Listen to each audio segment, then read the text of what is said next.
Good evening. This is Todd Medina with SoulogyOneStudios. It's a Sunday night, Central Standard Time, Houston, Texas, about 9:35 on August the 23rd. Tonight I want to talk about communicating with the soul, and being that we are the soul. I am my soul, you are your soul. That sounds kind of strange. Another way you could put it is that is our higher self, or at least a link to our higher self. The reason I wanted to talk about this tonight is because somebody asked me today, when was my Satori? When was my moment? And I thought it was a great question, not because it was in regard to me, but because I'd never thought about it before, and when I did, my feeling is quite simply that we were born in that moment when we come into this reality, or what we think is this reality. But I did understand the point of his question, and he was referring to my story and how, I guess it could be described, I discovered the light of my soul, or affirmed the light of my soul, I think I would put it that way, through these dark moments of my life.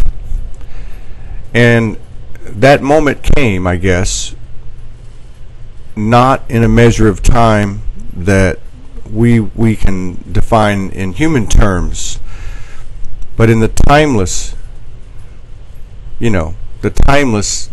clock of the soul, of the universe. And I would describe it more not as a moment, as we might want to point out at this given time, this given date. I would describe it as a moment that lasted months and even years. People might call it awareness. They might call it waking up, stepping into the light, or whatever. But what I found was it was all about the communication with the soul. Now, we can communicate with people every single day, and we can tell them truths, we can tell them lies, white lies, or whatever you want to call it, exaggerations, and we all do it. But when it comes to the soul, you can, for instance, repeat a lie many, many times. I'll just give an example. You hear people say sometimes, well, I could have been a pro ball player, but I hurt my knee. And you say it so much that you begin to believe it. But deep down inside, if you really were to address that, and I know that's kind of a dumb example, but a silly example, but if you really take the time and you go deep within your deepest thoughts and you think about some of the things that you say, some of the lies that you've begun to accept, you really don't accept them, because the soul cannot be lied to.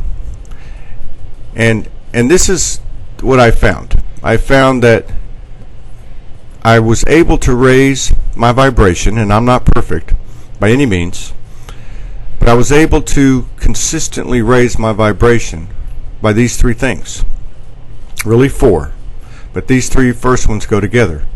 Don't lie, don't make excuses, and don't blame other people or other things.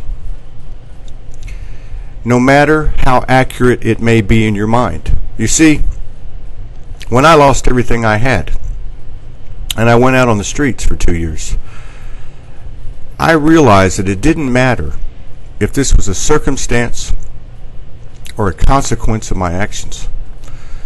The reality was, I was here and now, and the conditions and the circumstances of my life, it didn't matter how I got here. What mattered was where I was at and where I was going. That's really all that mattered. So I would say this, that when you start to not only communicate with yourself, the soul, in this manner of not lying, not making excuses, not blaming other people, it starts to bridge its way into your relations with others. And at least for me, and I'm just like everybody else, it took some taking time. I mean, it wasn't like instantaneous. It was a little bit of progress, a little bit of progress, a little bit of progress, but I was able to see the results every single day. And I was able to see them in the most important part of my life, and that was in my own self-love and self-respect, and really self-truth, because love is truth, is soul. And what also came with it was an incredibly escalating freedom. And when I say freedom, I mean that in the fullest sense of the word. Freedom of living. Freedom of being able to know that I could live in any conditions, anywhere, anytime, any place. And it was liberating. It was powerful, empowering. The other thing I would say about communicating with the soul, because when you communicate with the soul in the true sense, you're also communicating with the universe. That's why I said, when I left my house with all that I had in my hands and on my back, I knew my truth, and I knew that this energy, this source, this infinite power, this God, this universe knew my truth. It's right there with me in the spirit of my mind, the spirit of my soul, of my heart, both of which are my soul. And what I found was that the soul vibration is a slow vibration. We're so caught up in making things happen now in this push-button society that we live in, where we can have everything instantaneously at our fingertips. And that includes templates for living. Do this and you get this right back, kind of thing, and push this button and you get this right back. It's not like that.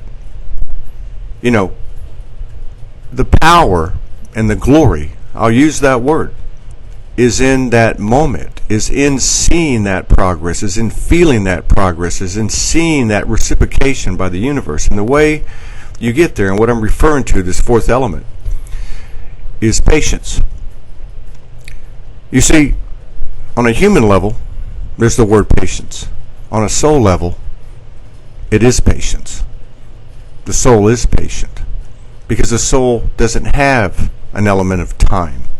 In the human world, we mark everything by time: seconds, minutes, days, weeks, months, years. The soul has a timeless calendar, so it's in no hurry. And when I talk about a slow vibration, I'm talking about, like, for instance, if you've ever been when you were a kid and you were on your bicycle and you start to have this, you go off a curb or something and you start to fall off your bike and everything just kind of slows down for a second. Or maybe you're playing third base in a baseball game and the ball's coming to you and it's coming fast and you start to dive for it and it just kind of slows down for a second. We can have these moments in other times too. But that's the vibe that the soul lives off of, and it's always there. It's just boom, boom, boom. It always it's just that perfect cadence. So to be aware of that, you start to see, because if you do slow down a little bit, if you do start to absorb the moment, you start to see the reciprocity of the universe. You start to see those results where we were looking for these instant results in a kind of an end to our quest, if you will. Those results are with us right now. They're in these little small miracles that are building constantly in what is a great miracle. So the patience of the soul and is very important in communicating with the soul. And like I said, when you do that, you're communicating with the universe. And I believe the same will hold true when you start to apply to yourself. To yourself. When you can say to yourself, that's a lie. That's an excuse. I'm blaming that other person. I'm blaming that other outside external force. Don't lie. Don't make excuses. Don't blame other people or other things. And patience. That's my take from my experience. I hope it helps you on communicating with the soul, which is the same as communicating with the universe. We're We're just trying to do the best we can here at Soulogy, try to help people. My name's Todd Medina. This is SoulogyOneStudios. We appreciate you for joining us. I wish you all peace, power, protection, and big love.